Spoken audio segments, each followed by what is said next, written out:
오늘 우리에게 주신 하나님의 말씀은 이사야서 28장 1절에서 6절까지의 말씀입니다. 그러나 제가 주일날 이미 말씀드렸던 것처럼 이사야서 28장부터는 즉 28장부터 35장까지는 커다란 한 단락으로 분류를 하고 있고 또 그것을 28장에서 33장까지 작은 단락 그리고 34장과 35장을 또 다른 작은 단락으로 나누고 이쯤도 말씀을 드렸습니다. 특별히 우리가 주목해야 될 것은 이사야서를 처음 개가를 할 때 첫 시간에 여러 가지 견해들을 이야기할 때 우리가 통상 39장까지를 제1 이사야서 그리고 40장부터를 제2 이사야서 그리고 55장부터를 제3 이사야서로 나누는 것이 일반적이었지만 우리가 쿰란 공동체 이 이사야서 4번을 보니까 무려 9m짜리 양피지에 써있는 4번은 하나같이 이 33장과 34장 사이에 6줄이라는 굉장히 큰 공백이 있었습니다. 그거를 봐서 최근에는 이 33장까지를 커다란 한 묶음으로 그리고 34장부터를 또 다른 큰 묶음으로 보고자 하는 흐름이 굉장히 중요한 흐름이 되고 있습니다.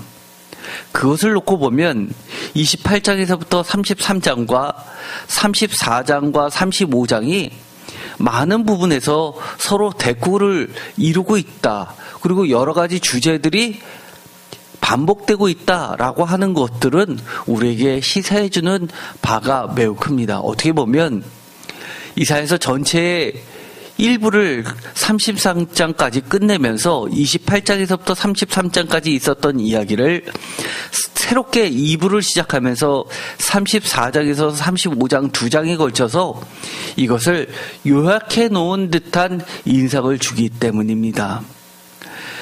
보다 자세한 것은 이것을 별도로 각 장에 갈 때마다 말씀을 나누겠지만 오늘은 이 28장 첫 시간에 해당하는 것이기 때문에 이 28장 1절에서부터 6절까지에 있는 중요한 화이슬 진저라는 이 오라클에 대해서 첫 번째 시간을 가지려고 합니다.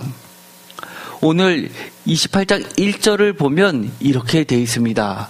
에브라임의 술 취한 자들의 교만한 멸류관은 화이슬 진저, 술에 빠진 자의 성 곧 영화로운 관같이 기름진 골짜기 꼭대기에 세운 성이여 쇠잔에 가는 꽃 같으니 화이슬 진저라고 되어 있어서 이 28장부터 33장까지는 예수님도 하셨던 것처럼 이 화이슬 진저라는 오라클은 신탁이죠. 오라클에 해당하는 첫 번째 부분입니다. 그런데 이 28장부터 이어지는 여러 가지 것 중에서 28장 1절부터 6절까지를 오늘 우리의 본문으로 삼았습니다. 왜냐하면 이 개역개정과 표준세번역을 비교해 놓은 이 대저성경을 보면 개역개정은 28장 1절부터 시작해서 8절까지가 모두 붙어서 한 단락으로 꾸며놓고 있지만 이 표준세번역은 28장 1절부터 4절까지를 이야기하고 5절부터 6절까지를 또 다른 단락으로 보고 있고 그리고 7절부터는 완전히 다른 별개의 단락으로 놓고 있습니다. 그 이유는 여러 가지가 있겠지만 이것을 보면 쉽게 이해가 될 겁니다. 28장 1절 에브라임의 술 취한 자들의 교만한 멸류관은 화이슬 진저라고 하면서 그 대상은 에브라임 즉 북이스라엘의 애칭인 에브라임 즉 북이스라엘에 대한 저주 문구입니다. 그런데 우리가 보면 5절, 6절을 지나서 7절을 보면 이렇게 되어 있습니다. 그리하여도 이들은 포도주로 말미암아 엿걸음치며 독주로 말미암아 비틀거리며 제사장과 선지자도 독주로 말미암아 옆걸음치며 포도주에 빠지며 독주로 말미암아 비틀거리며 환상을 잘못 풀며 재판할 때 실수하나니라고 개역 개정은 되어 있는데 표준세 번역은 이렇게 번역하고 있습니다. 유다 사람이 포도주에 취하여 비틀거리고 독한 술에 취하여 휘청거린다. 제사장과 예언자가 독한 술에 취하여 비틀거리고 포도주 항아리에 빠졌다. 독한 술에 취하여 휘청거리니 환상을 제대로 못 보며 판결을 올바로 하지 못한다. 즉 여러 가지 단락을 나눌 때 중요한 것은 제가 내용보다도 형식이라고 했는데 형식의 첫걸음은 주어입니다. 그리고 여기서는 이 오라클의 대상이 유다 사람으로 나와 있어서 사실은 28장 1절에서부터 6절까지는 바로 북왕국, 북이스라엘을 향해서 한 오라클이라면 7절부터는 바로 남유다를 향해서 한 말씀으로 보아야 할 겁니다. 왜냐하면 이 뒤쪽으로 가면 특별히 14절부터 우리가 아주 유명한 말씀이 나오게 됩니다. 이러므로 예루살렘에서라고 하면서 그 대상도 예루살렘입니다. 남유다입니다. 그리고 가장 유명한 문구죠. 16절에 보면 그러므로 주 여호와께서 이같이 이르시되 보라 내가 한 돌을 시온에 두어 기초를 삼았노니 곧 시험한 돌이요 귀하고 견고한 기초돌이라. 그것을 믿는 이는 다급하게 되지 아니하리로다. 나는 정의를 측량주로 삼고 공의를 저울주로 삼으니 우박이 거짓의 피난처를 소탕하며 물이 그 숨는 곳에 넘칠 것인즉 너희가 사망과 더불어 세운 언약이 패하며 수월과 더불어 맺은 맹약이 서지 못하며 넘치는 재앙이 밀려올 때 너희가 그것에게 밟힘을 당할 것이라 라고 되어 있어서 시온에 세워놓은 한 돌, 시험한 돌이요 귀하고 견고한 기초돌, 바로 이 기독교인들은 이것을 모두 다 예수 그리스도 메시아로 해석하고 있습니다. 즉 이것도 시온을 배경으로 해서, 즉 남유다를 배경으로 해서 나오는 이야기이기 때문에 1절부터 6절까지는 북이스라엘, 7절부터는 남유다를 향해서 했던 말로 구분되는 것이 보다 정확할 듯합니다. 어쨌든 간에 개역 개정보다는 표준세 번역이 더 명확하게 주어를 드러냄으로써 이것을 나타내고 있습니다.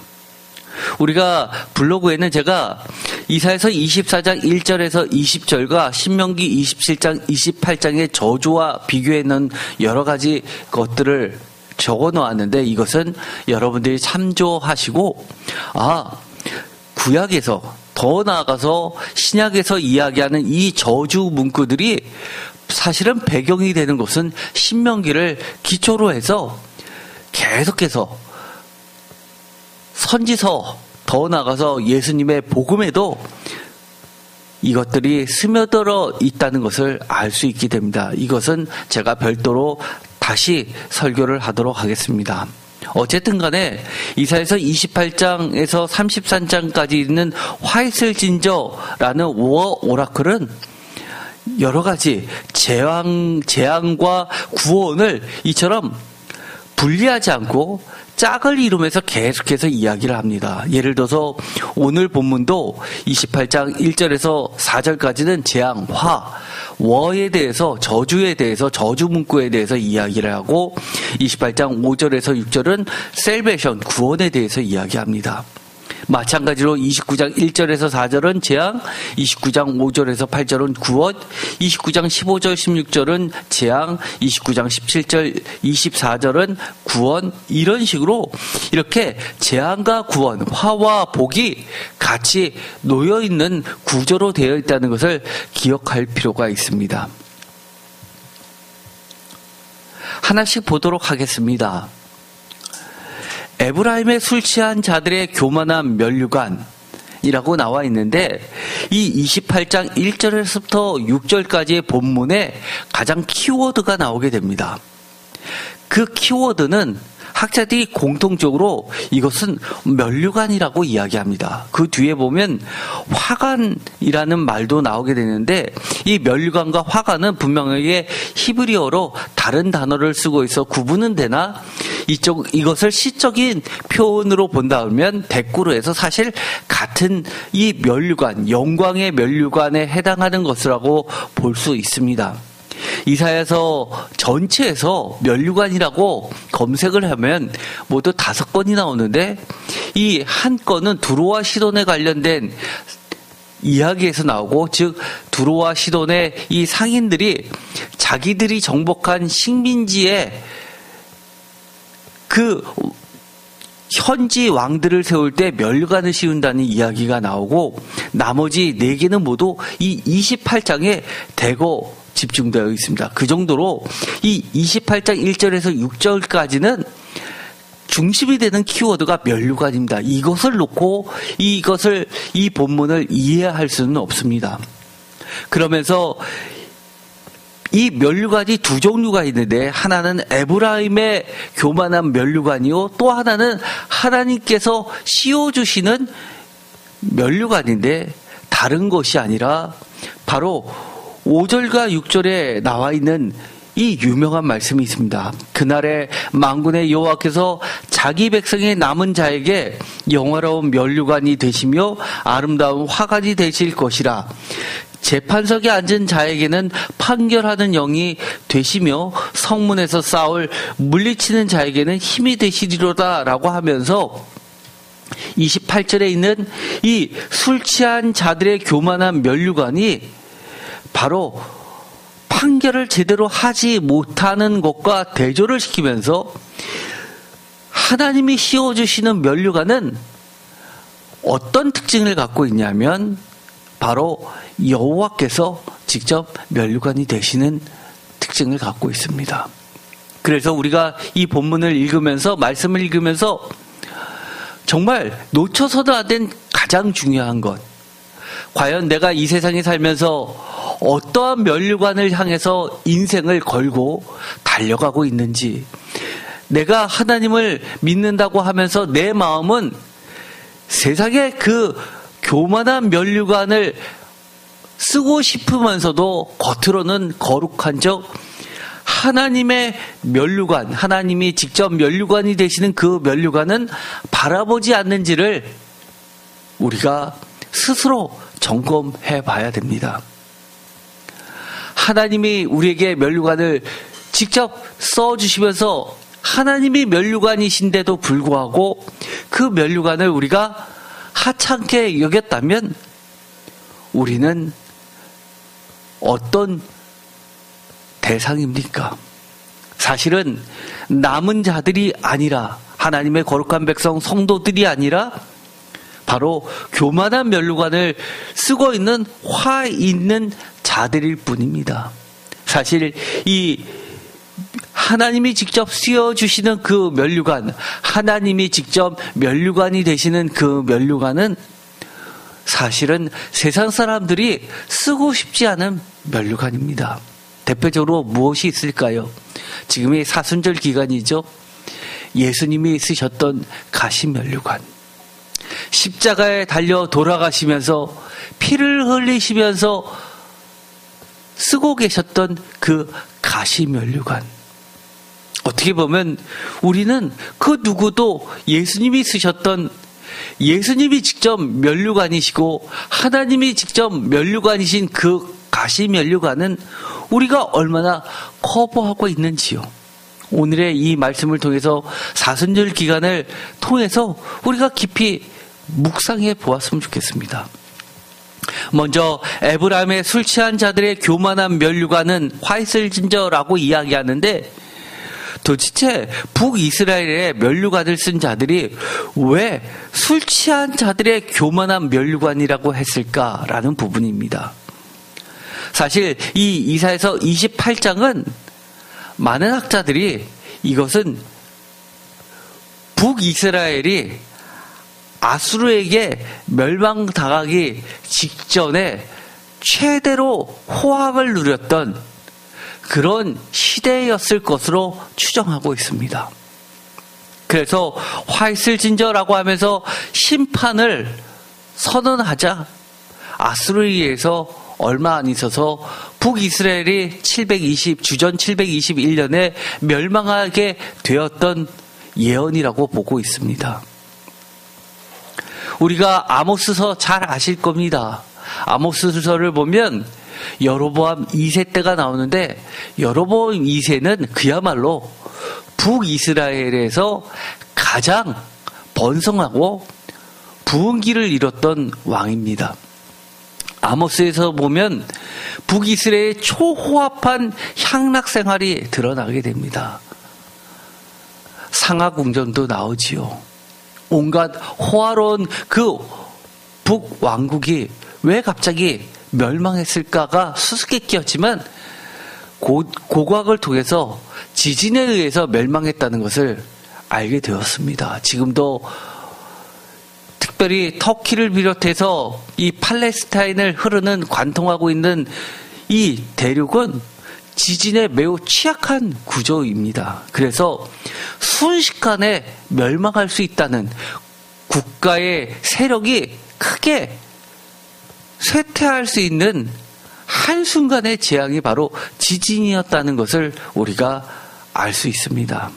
그런데 이 술 취한 자들의 교만한 면류관이라는 것은 에브라임의 최고위층, 왕을 비롯하여 왕의 측근들, 가족들, 더 나아가서 왕과 여러 가지 실적인 권위를 부여해주는, 정당성을 부여해주는 중요한 역할을 했었던 제사장들, 북이스라엘의 거짓 선지자들, 이런 자들이 향락에 빠져서 술 취한 자들이라고 이야기를 하고, 더 나아가서 이 면류관은 세상에서 그 북이스라엘 여로보암 시대부터 시작해서 아합 시대까지 솔로몬 시대를 능가하는 그런 부궁을 이루었지만 그것은 교만한 면류관이라고 이야기를 합니다. 술에 빠진 자의 성 곧 영화로운 관같이 기름진 골짜기 꼭대기에 세운 성이요 쇠잔에 가는 꽃 같으니라고 이야기합니다. 이 세겜이라는 곳은, 베델을 지나서 있는 이 세겜이라는 곳은, 그리고 더 나아가서 사마리아라는 곳은 언덕 위에 세워진 성입니다. 이스라엘 지역은 사실은 한국 사람들이 성지순례를 가면 깜짝 놀라 합니다. 시온성 높은 곳이라고 했는데 예루살렘을 방문해 보니까 그렇게 높지 않습니다. 거기다가 사마리아를 방문하고 베델을 방문해도 별로 높지 않습니다. 그저 구름같이 평지에서 약간 올라온 그런 것처럼 보이지만 사실 그 지역에서는 그런 것이 굉장히 높은 골짜기입니다. 그래서 높은 곳에서 적들이 쳐들어올 때 다 훤히 내려다볼 수 있기에, 그래서 난공불락의 요새를 꾸밀 수 있었던 겁니다. 그들이 세운 성은 마치 바벨탑처럼 하나님 없이도 영원할 것 같았지만 그것은 한마디로 세잔에 가는 꽃 같다고 이야기를 하십니다. 2절, 보라, 주께 있는 강하고 힘 있는 자가 쏟아지는 우박같이, 파괴하는 광풍같이, 큰 물이 넘친같이 손으로 그 면류관을 땅에 던지리니. 주께 있는 강하고 힘있는 자, 우리는 통상 천사로 구약에서는 생각하기 쉬우나 표준세번역에서는 이렇게 이야기합니다. 주께서 강하고 힘있는 이를 보내신다라고 해서 이것은 천사라기보다도 하나님의 명령에 의해서 움직이는 세상의 모든 세력을 지칭하는 것으로, 아수르 같은 하나님을 믿지 않지만 하나님의 심판의 도구로서 사용되는 모든 피조물을 이야기합니다. 쏟아지는 우박같이, 파괴하는 광풍같이, 큰 물이 넘친같이, 라고 하면서 걷잡을 수 없음을, 대책이 없음을, 그리고 순식간에 벌어지는데 휩쓸려갈 할 수밖에 없는 대재앙임을 분명히 하고 있습니다. 3절, 에브라임의 술 취한 자들의 교만한 면류관이 발에 밟힐 것이다 라고 하면서 여기서도 마찬가지로 1절에 면류관, 2절에 면류관, 3절에 면류관이라고 하면서 세상에서 하나님 없이 얼마나 자기의 성을 쌓아도, 자기의 세계를 쌓아도 하나님의 눈에 정이 내리기는 그저 면류관이 아니라 세잔에 가는 꽃 같은 교만한 면류관일 뿐입니다. 4절, 그 기름진 골짜기 꼭대기에 있는 그의 영화가 세잔에 가는 꽃이, 다 같이 읽을까요? 여름 전에 처음 익은 무화과 같으리니 보는 자가 그것을 보고 얼른 따서 먹으리로다. 사실 이 4절의 화선언에 정말 시적인 표현으로 아름답게 꾸며져 있지만 이 4절의 내용, 여름 전에 처음 익은 무화과와 같으리니 보는 자가 그것을 보고 얼른 따서 먹으리로다 라는 이 문구는 그 유명한 예수님께서 복음서에서 예루살렘 성전을 방문하시면서 이 무화과 나무에서 열매를 찾았지만 때가 이르지도 않았음에도 불구하고 열매를 발견하지 못하자 저주를 퍼붓고 그 무화과 나무가 씨뿌리채 말라 비틀어지는 그 예수님의 오라클로 발전하게 됩니다. 이것이 바로 이 4절이 예수님의 화선언의 모티브가 되었던 겁니다. 표준세 번역으로 읽어보겠습니다. 기름진 평야의 제일 윗자리에 화려하게 피어있는 꽃과 같은 사마리아야, 시들어가는 꽃과 같은 사마리아야, 너는 여름이 오기 전에 맨 먼저 익은 무화과와 같아서 사람들이 너를 보자마자 얼른 따먹는구나. 제가 이사야서 28장 7절에 이 표준세 번역으로 읽었을 때 주어는 유다 사람이라고 시작한다고 말씀을 드렸습니다. 물론 이 7절부터는 유다, 남유다에 대한 여러 가지 화선언도 나오게 됩니다. 그 내용도 보면 에브라임에게 했었던 독주의 이야기가 남유다에도 그대로 적용이 됩니다. 그래서 많은 사람들이 28장 1절부터 이 7절도 함께 묶어서 에브라임의 것으로 이해하는 경우도 사실 많이 있습니다. 또 어떤 사람들은 분리해서 읽는다 하더라도 이것은 북이스라엘에 대한 이야기뿐만 아니라 북이스라엘이 나왔으니까 남유다도 나오겠지라고 그렇게 단순하게 생각하시는 분들도 많이 계시지만 사실 이것은 28장 1절에서 6절까지가 원래의 원문이었을 것으로 보고 학자들은 이 이사야서 1장부터 39장까지가 사실은 제2 이사야서, 제3 이사야서가 써지고 나서 오히려 시대적으로는 가장 앞선 내용을 가지고 있지만 문서로 이렇게 39장의 형태로 쓰여진 것은 제일 나중으로 보고 남유다의 이야기도 같이 북이스라엘의 심판과 병행을 이루면서 들어갔을 것으로 보기도 합니다. 저는 이것에 동의를 하는 편입니다. 어쨌든 분리해서 읽든 아니면 같이 읽든 하나님의 메시지는 전혀 다르지 않습니다. 우리가 예레미야에서 보면 아주 유명한 말씀이 나오죠. 남유다에게 이 예레미야 선지자의 입을 통해서 하나님이 질책하시는 것이 있습니다. 많은 사람들이 깜짝 놀라죠. 고정 개념이 무엇입니까? 북이스라엘은 하나님 앞에 죄를 많이 지어서 악한 왕들이 많이 있고 선한 왕들은 남유다에 있었기 때문에 북이스라엘은 먼저 망했다. 그리고 선한 왕들이 그나마 있었기 때문에 예를 들어서 히스기야 왕 같은 사람 때문에 조금 더 연장이 돼서 나중에 망했다라고 그렇게 많은 사람들이 오해하고 교회에서 그렇게 가르쳤습니다. 그러나 예레미야에서 보면 이렇게 이야기하죠. 하나님께서 언니 북이스라엘이 동생 남유다 너희들보다 죄가 더 많아서 심판을 받았다고 생각하지 말라고 이야기합니다. 놀랍죠?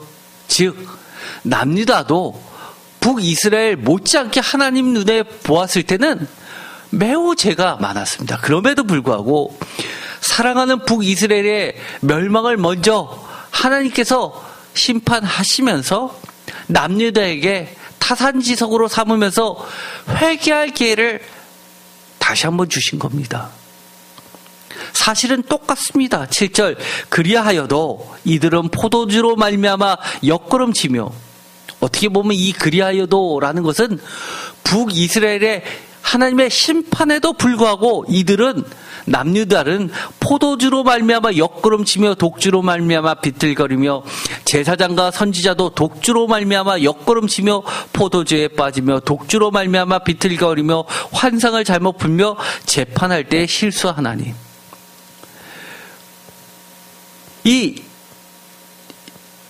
북이스라엘과 남유다의 이스라엘 백성들은 재판장들이 우리처럼 법률을 전공한 판사, 변호사, 검사가 아니라 하나님의 법 토라를 어릴 적부터 가문에서 가문으로 이어지면서 배워서 그것을 가지고 이 토라법을 가지고 판단하는 자였습니다. 그래서 재판장의 역할도 했었던 겁니다. 성문 앞에서 하나님의 법으로 심판을 했었습니다. 그런데 단순히 예배는 제사장, 그리고 재판의 역할은 행정가들, 즉 권력가들이 아니라 하나님의 법에 의해서 예배가 삶까지 뻗어나기를 바라면서 그들에게 이 재판의 권한을 맡기셨는데, 그들이 독주로 말미암아 환상을 잘못 풀며 재판할 때 실수한다라고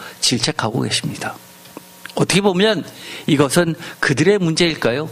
요즘에도 하나님은 똑같이 우리에게 말씀해 주시는 겁니다.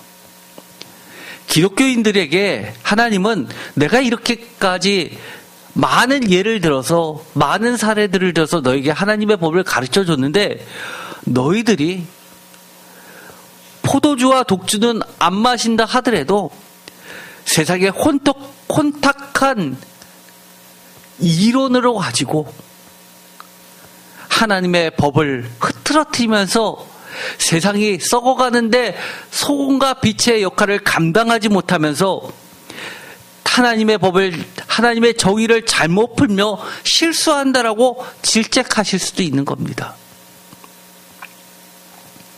우리가 교회에서 또 그런 이야기 많이 듣죠. 하나님의 법대로 하면 돈을 어떻게 버냐고. 그렇게 이야기하시는 분들 너무 많습니다. 그러나 저는 그것에 대해서 반대하는 입장입니다. 돈을 못 벌어도 우리가 그 교만한 면류관을 쫓아가지 않더라도 우리에게 씌워지실 여호와께서 우리의 면류관이 되어주시면 됩니다. 다른 말로 이야기하면 여호와께서 우리의 면류관이 되신다는 게 무엇일까요? 하나님의 말씀이 우리의 면류관이 되어주시면 되는 겁니다. 나중에 하나님의 심판대 앞에 섰을 때 하나님은 우리에게 무엇을 찾으실까요? 우리에게 하나님의 말씀을 찾으실 겁니다. 요한계시록에 보면 말씀이라고 칭하시는 이를 쫓아가는 성도들만이 새 예루살렘 성에 들어갈 수 있는 겁니다.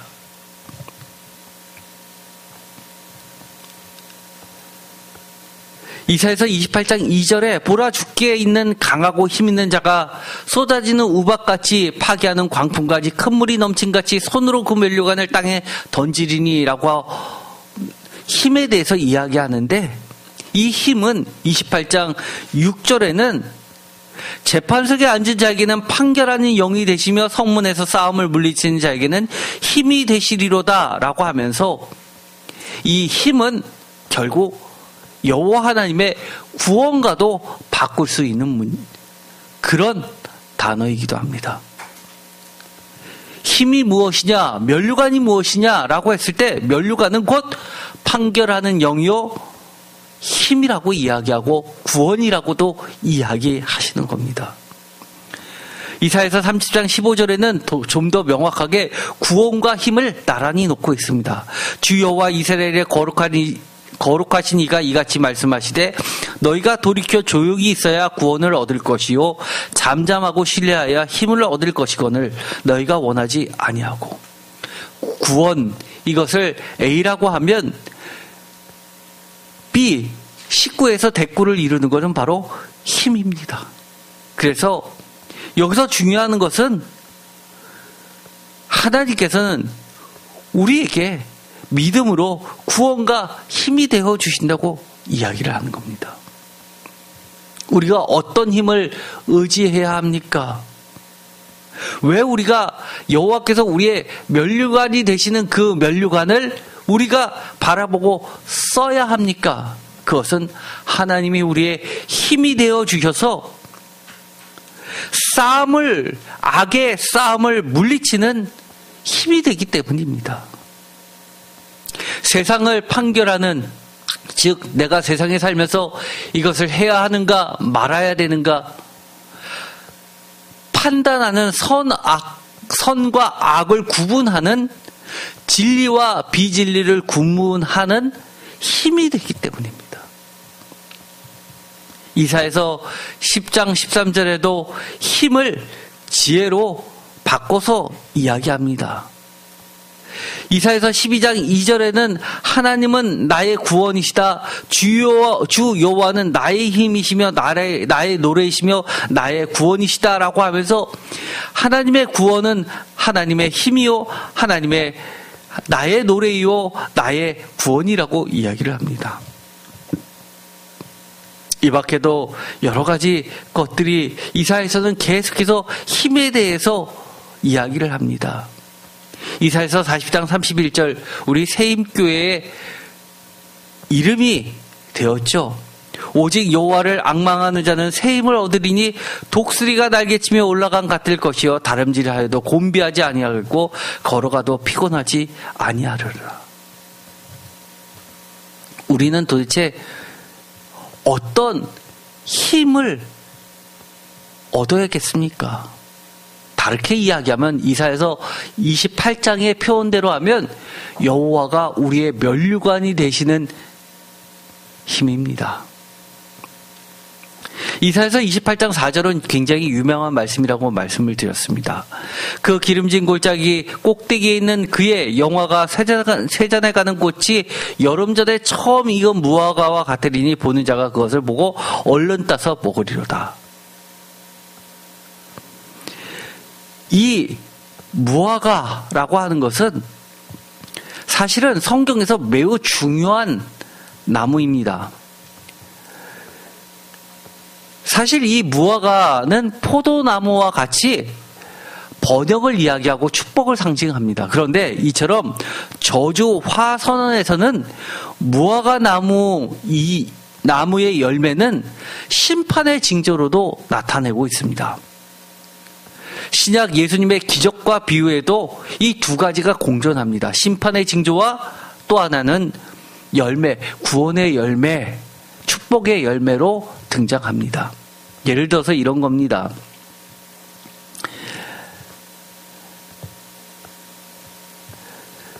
마가복음 제일 처음 쓰여졌던 복음서죠. 마가복음 11장 13절 멀리서 잎사귀 있는 한 무화과 나무를 보시고 혹 그 나무에 무엇이 있을까 하여 가셨더니 가서 보신즉 잎사귀 외에 아무것도 없더라. 이는 무화과의 때가 아닙니다. 유월절은 이스라엘 사람들에게 있어서는 봄이라고 이야기를 합니다. 3월달 정도가 되기 때문입니다. 그런데 그때는 아직은 쌀쌀해서 사실은 이때는 무화과가 열리는 시즌이 아닙니다. 그럼에도 불구하고 11장 20절에는 그들이 아침에 지나갈 때 무화과 나무가 뿌리채 마른 것을 보고 베드로가 생각이 나서 여짜오되 라삐어 보소서 저주하신 무화과 나무가 말랐나이다 라고 질문합니다. 우리도 교회에서 보면 이것이 이해가 안 된다고 질문하시는 분이 꽤 많이 있습니다. 제가 청년 때도 이 질문을 청년들이 많이 했었던 것 같은데 별로 목사님들이 잘 설명을 못 해주셨던 것 같습니다. 사실 이치상으로는 이 무화과 나무가 익을 시즌이 아니면 당연히 무화과 나무 열매가 없으니까 저주하면 안 되는데 예수님이 뭔가 착각하신 거 아닙니까? 아니면 좀 너무하신 거 아닙니까? 라고 이야기를 합니다. 그것에 대한 해답은 바로 오늘의 말씀 이사야서에 있는 말씀을 보면 좀 이해가 될 듯합니다. 너는 여름이 오기 전에 맨 먼저 익은 무화과와 같아서. 예수님이 몰라서 하신 얘기가 아닙니다. 여름이 오기 전에, 즉 열매가 익기 전에 먼저 피는 열매들이 있습니다. 아주 조그맣죠. 우리도 감 같은 게 익기 전에 조그맣게 열리는 거 따 먹어보신 적 있으십니까? 저는 어렸을 때 그런 적이 있습니다. 어떤가요? 맛이 진짜 떫은 거를 떠나서 씁니다. 못 먹습니다. 그래서 뱉습니다. 감히 뭐 이래? 라고 뱉습니다. 그런데도 불구하고 우리 어렸을 때 보릿고개 들어보셨죠? 그때는 뿌리란 뿌리는 탁 해서 먹을 때입니다. 너무나 배고픈 시즌. 즉, 이 6월절 시즌이 지나야지만 보리를 추수하는 때가 옵니다. 그것이 맥추절이죠. 그런데 첫 수확이 오기 전에 이 시즌은 굉장히 6월절 때는 굶주림에 식량이 떨어져서 굶주림에 있을 때입니다. 그런데 정말 가난한 사람, 부자들 말고요.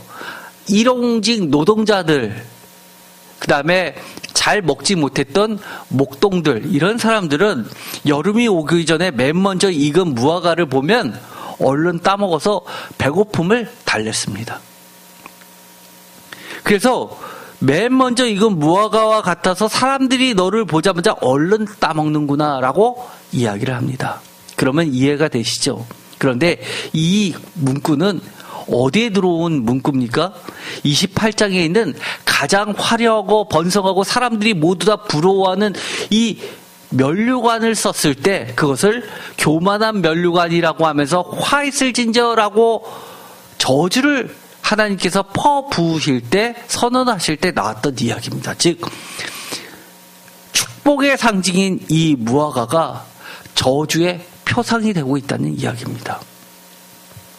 그래서 이 예수님은 성전에 들어가기 전에 무화과 나무를 보셨는데 거기서 열매를 찾지 못하자 심지어 가장 낮고 낮은 계층들이 최소한의 이 배고픔을 달래줄 정도의 열매도 없는 그 무화과 나무나 예루살렘 성전은 화려하지만 억울한 사람들, 하나님의 정의가 최소한적으로 필요한 그들에게 조금의 어떠한 정의도 찾을 수 없고 하나님을 향한 진실함이나 또는 신실함조차도 찾아볼 수 없는 열매 없는 예루살렘을 상징하면서 저주를 퍼부으신 겁니다.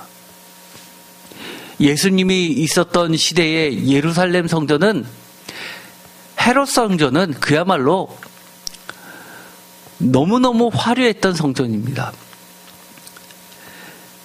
제2 성전이라고 하는 것에 무려 이방인의 뜰은 4배나 확장해서 이 헤롯이 이두메 출신이었기 때문에 유대 땅을 다스리려면 유다 사람들의 환심을 사야 되기 때문에 성전을 크게 화려하게 증축하면서 그들의 마음을 사로잡았습니다. 그러니 얼마나 화려하게 증축 공사를 했을까요?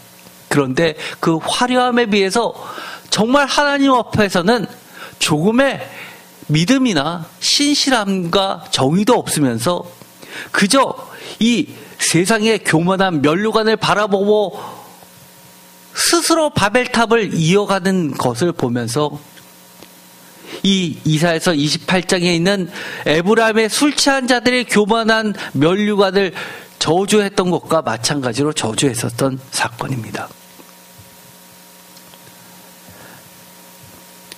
그래서 이 마태복음 21장에 가면 예수님께서 18절에 이른 아침에 성으로 들어오실 때 시장하신지라라고 설명을 해 주십니다.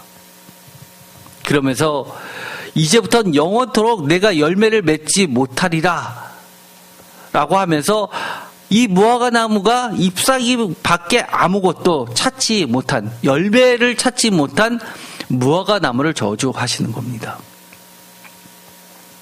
그런데 이 본문은 나중에 독특하게 이것이 기도에 대한 본문으로 마태복음은 들어가 있습니다. 너희가 기도할 때 무엇이든지 믿고 구하는 것은 다 받으리라 라고 하면서 그렇게 선언을 했는데 그만 기적이 일어난 것에 대해서 제자들이 질문하고 기도에 대한 이야기로 교훈으로 가는 그 단락에 들어가 있지만 원래의 분리된 뜻은 지금 이사야서의 배경이 되고 있는 겁니다. 즉 심판과 저주, 또 한편에는 축복과 구원이라는 두 가지 메시지가 함께 공존하는 겁니다. 누가복음을 보면 훨씬 더 재밌습니다. 무화과 나무 이야기가 나오게 되는데요. 우리가 다시 구약을 보면서 이 복음서를 보면 참 전에 안 보이던 것들이 보입니다. 예를 들어서 이 누가복음에는 포도나무와 무화과 나무를 함께 놓고 많이 이야기를 합니다. 누가복음 13장 6절에는 이에 비유로 말씀하시되 한 사람이 포도원에 무화과 나무를 심은 것이 있더니 와서 그 열매를 구하였으나 얻지 못하느니라. 포도원에 포도나무나 무화과 나무나 열매와 관련돼서 축복과 번영을 상징합니다. 그런데 그것이 아름다운 포도원인데도 불구하고 무화과 나무 과수밭인데도 불구하고 13장 7절에는 열매가 없자 찍어버리라 라고 하면서 저주를 품게 됩니다. 누가복음 19장에서는 우리가 아주 잘 알고 있는 예화가 나오는데 아주 재밌습니다. 누가복음 19장 앞으로 달려가서 보기 위하여 돌 무화과 나무에 올라가니 이는 예수께서 그리로 지나가게 가시게 됨이라. 누구 이야기인지 짐작가시죠? 삭개오 이야기입니다. 5절 예수께서 그곳에 이르사 쳐다보시고 이르시되 삭개오야 속히 내려오라 내가 오늘 내 집에 유하였다 하겠다 하시니 6절 급히 내려와 즐거워하며 영접하거늘 뭇사람이 보고 수군거려 이르되 저가 죄인의 집에 유하러 들어갔더라 하더라. 삭개오가 서서 주께 여짜오되 주여 보시옵소서 내 소유의 절반을 가난한 자들에게 주겠사오며 만일 누구의 것을 속여 빼앗은 일이 있으면 내 갑절이나 갖겠나이다. 400%로 갖겠다고 하는 겁니다. 이거는 신명기에서 규정한 것을 훨씬 지나쳐서 보상하겠다고 이야기하는 겁니다. 9절 예수님께서 이르시되 오늘 구원이 이 집에 이르렀으니 이 사람도 아브라함의 자손이니라. 10절 인자가 온 것은 잃어버린 자를 찾아 구원하려 함이니라. 이 본문 모르시는 분은 없을 겁니다. 아마 유치원 때부터 들으셨던 분이 많을 겁니다. 그런데 4절에 돌 무화과 나무라고 되어 있는데요. 그것을 표준세 번역은 뽕나무라고 표시를 했습니다. 사실 이 원어는요. 무화과 나무가 맞습니다. 영어로 하면 이거는 헬라어지만 시코모라이아스라고 해서 이거는 fig, F입니다. 돼지 PIG가 아니라 FIG에서 픽트리라고 해서 지금도 이제 멀베리라고 치시면 나오겠지만 이 픽트리라고 해가지고 이 무화과 나무입니다. 그런데 멀베리는 약간 다른 종인데요. 멀베리로 번역한 건 아마 그들이 이 서양계에서는 좀 뭐라고 그럴까요? 그들이 이해하기 쉬운 단어로 번역했을 겁니다. 그래서 멀베리는 우리나라로 하면 오디죠. 그래서 이거를 뽕나무로 번역을 한 겁니다. 우리나라는 무화과 나무가 없으니까 표준세 번역은 이해하기 쉽도록 뽕나무로 번역을 한 겁니다. 그렇지만 원어는 이 픽트리, 무화과 나무가 맞습니다. 그런데 재미난 것은요, 무화과 나무라고 번역을 해야 되는데 개역 개정이 뭘로 번역을 했냐면 돌 무화과 나무라고 번역했습니다. 무화과 나무는 무엇을 상징하죠? 축복과 번영을 상징하는데 대표적으로 예루살렘을 비유로 썼습니다. 마가복음과 마태복음에서는요. 그런데 이 삭개오 이야기는 예루살렘에서 벌어진 이야기입니까?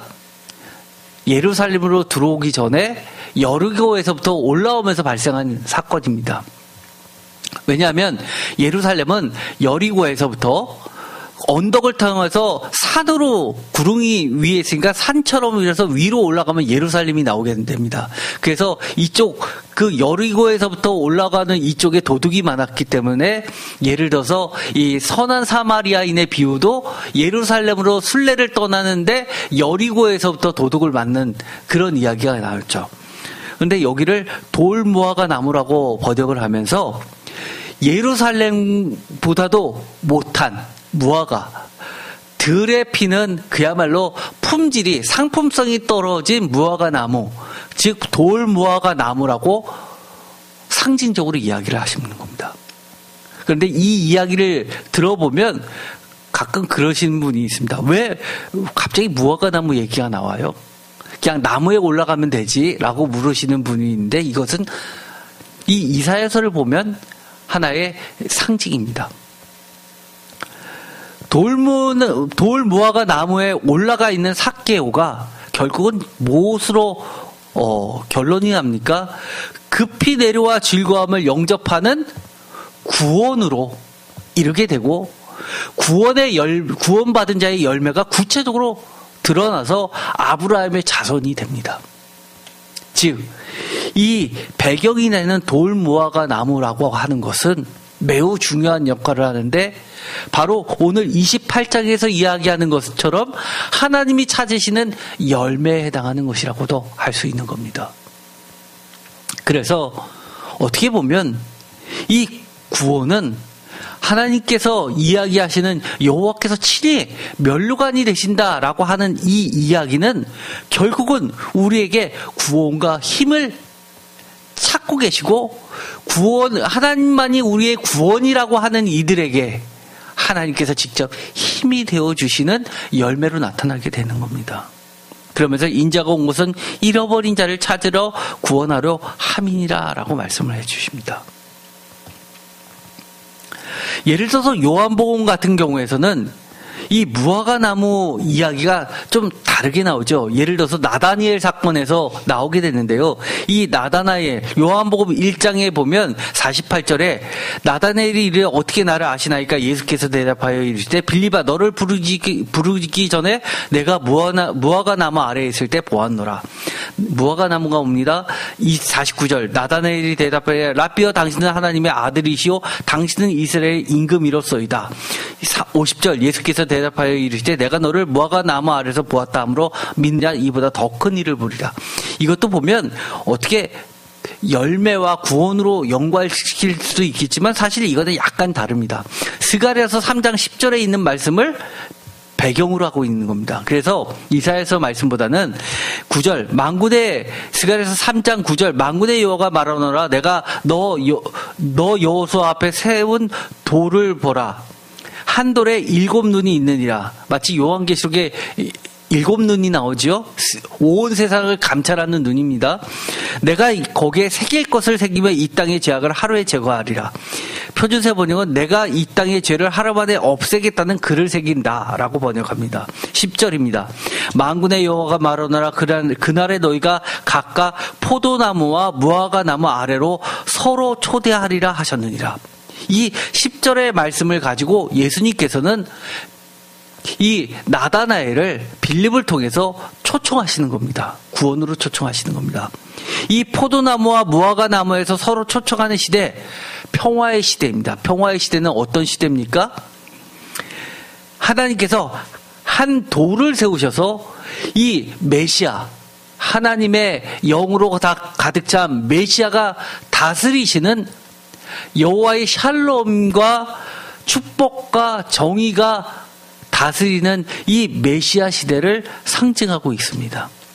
그래서 요한복음 1장 48절과 50절에 나와 있는 이 이야기는 한마디로 스가랴서에 있는 풍요와 샬롬의 시대, 메시아 시대를 상징했다면 이 요한복음은 그런 메시아 시대가 비로소 예수 그리스도로 도래했다, 도착했다라고 선언하는 메시지로 사용하게 됩니다. 이사야서 34장에도 무화과나무 이야기가 나옵니다. 4절 하늘의 만상이 사라지고 하늘들이 두루마리같이 말리되 그 만상의 쇠자나무 포도나무 잎이 마르고 무화과나무 잎이 마른 같으니. 여기서도 포도나무와 무화과가 나오죠. 이건 뭡니까? 재앙을 이야기하는 겁니다. 아무리 너희들이 축복과 번영을 누렸어도 이 에브라임의 그 화려했던 부가 순식간에 멸망하듯이 그렇게 멸망할 것이라고 이야기합니다. 이사야서 36장 11절 히스기야의 말을 듣지 말라. 아수르 왕이 또 이같이 말씀하시기를 너희는 내게 항복하고 내게로 나오라. 그리하면 너희가 각각 자기의 포도와 자기의 무화과를 먹을 것이며 각각 자기의 우물을 마실 것이다. 여기서 또 포도와 무화과가 나오죠. 이거는 랍사게가 아수르 왕에게 항복하는 자들은 너희들에게 전쟁이 아니라 번영을 주겠다고 약속하는 이야기입니다. 다시 성경으로 오늘의 말씀으로 돌아가도록 하겠습니다. 오늘의 말씀, 이 5절과 6절이 사실은 핵심입니다. 오늘의 말씀 5절과 6절을 보도록 하겠습니다. 그날에 만군의 여호와께서 자기 백성의 남은 자에게 영화로운 면류관이 되시며 아름다운 화관이 되실 것이라. 이 화관은 면류관하고 약간 다르게 이 면류관은 그야말로 우리가 왕관처럼 이런 관의 표시이고요. 화관은요, 우리가 올림픽을 보면 그리스 사람들이 금메달 따면 여기 띠 같은 걸로 이렇게 주죠. 그 화관은 그런 꽃으로 된 띠 형식을 가지고 있는 겁니다. 어쨌든 단어는 다르게 쓰였지만 이것은 시적인 표현으로 같은 말을 다르게 표현했을 뿐입니다. 그러면서 그날에 만군의 여호와께서 자기 백성의 남은 자들에게 영화로운 면류관이 되시며 아름다운 화관이 되실 것이다 라고 이야기를 하십니다. 6절 재판석에 앉은 자에게는 판결하는 영이 되시며 성문에서 싸움을 물리치는 자에게는 힘이 되시리니 라는 말씀을 통해서 이 말은 영화로운 면류관은 뭐로 바뀌냐면 판결하는 영과 또 싸움을 물리치는 자에게 힘이 된다는 겁니다. 여러분은 인생을 무엇으로 살고 싶습니까? 저는요, 이 말씀을 보면 너무너무 소망이 생깁니다. 주님이 저의 면류관이 되어주세요. 앞으로는 세상을 싸울 때 내 힘으로 싸우지 않게 하시고 주님께서 싸움을 물리치는 자의 힘이 되어주세요. 사실은요, 우리가 지금 전쟁 시대가 아닌데 무슨 소리냐 하시는 분이 계실 겁니다. 그러나 사업하시는 분들, 또 직장 다니시는 분 다 공감하실 겁니다. 칼과 총만 없을 뿐이지 이건 전쟁 아닙니까? 우리가 이 어려운 세상에서 내가 얼마나 바둥바둥하고 내 힘으로 싸우기에 지치셨습니까? 그때 하나님이 우리의 면류관이 되어주시고 이 땅에서 정의롭게 싸우는 그 힘이 되어주세요라고 정말 간절히 소망했으면 좋겠습니다. 주님은 약속하셨습니다. 그런 자에게 분명하게 여호와께서 자기 백성이 남은 자에게 영화로운 면류관이 되어주시며 아름다운 화관이 되실 것이라고 새겨주셨습니다. 새길 것을 새긴다라고 이야기하셨지 않습니까?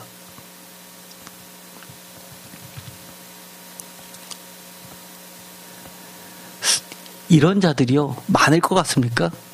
별로 없어요. 왜냐하면 주님도 이렇게 이야기하셨기 때문입니다.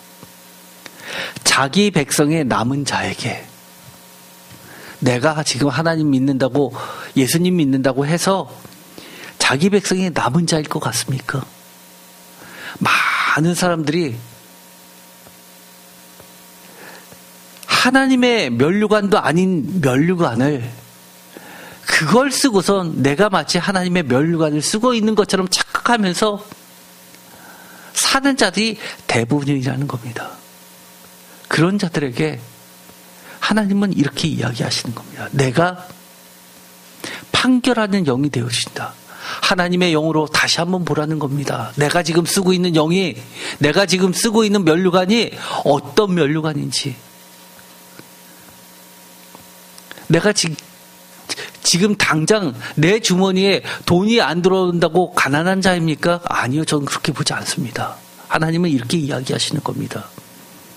세상의 금은보화로 살 수 없는 면류관, 나 여호와가 예수 그리스도의 그 십자가의 가시 면류관이 가장 귀한 면류관인데 내가 지금 너한테 그걸 씌워준다라고 한다면 우리가 그것을 제대로 봐야 되지 않겠습니까? 가장 귀하고 세상으로도 살 수 없는 그 면류관 우리 쓰고 주님 앞에 갔으면 좋겠습니다. 기도하고 마치겠습니다. 하나님 감사합니다. 우리가 그렇게 바라보고 원했던 면류관이 교만한 면류관이 아니요, 심판받는 저주의 면류관이 아니요, 여호와 하나님께서 예수 그리스도께서 친히 면류관이 되시는 그 면류관이 되기를 원합니다. 우리가 세상 사람들은 저게 무슨 면류관이야 라고 하면서 비웃는 그 가시 면류관을, 십자가의 면류관을 우리도 쓰고 그 예수 그리스도의 판결하는 영과 그리고 악과 싸워 이기는 힘이 되는 면류관을 우리도 쓰고 주님 앞에 나아가게 하여 주시옵소서. 예수 그리스도의 이름으로 기도드립니다. 아멘.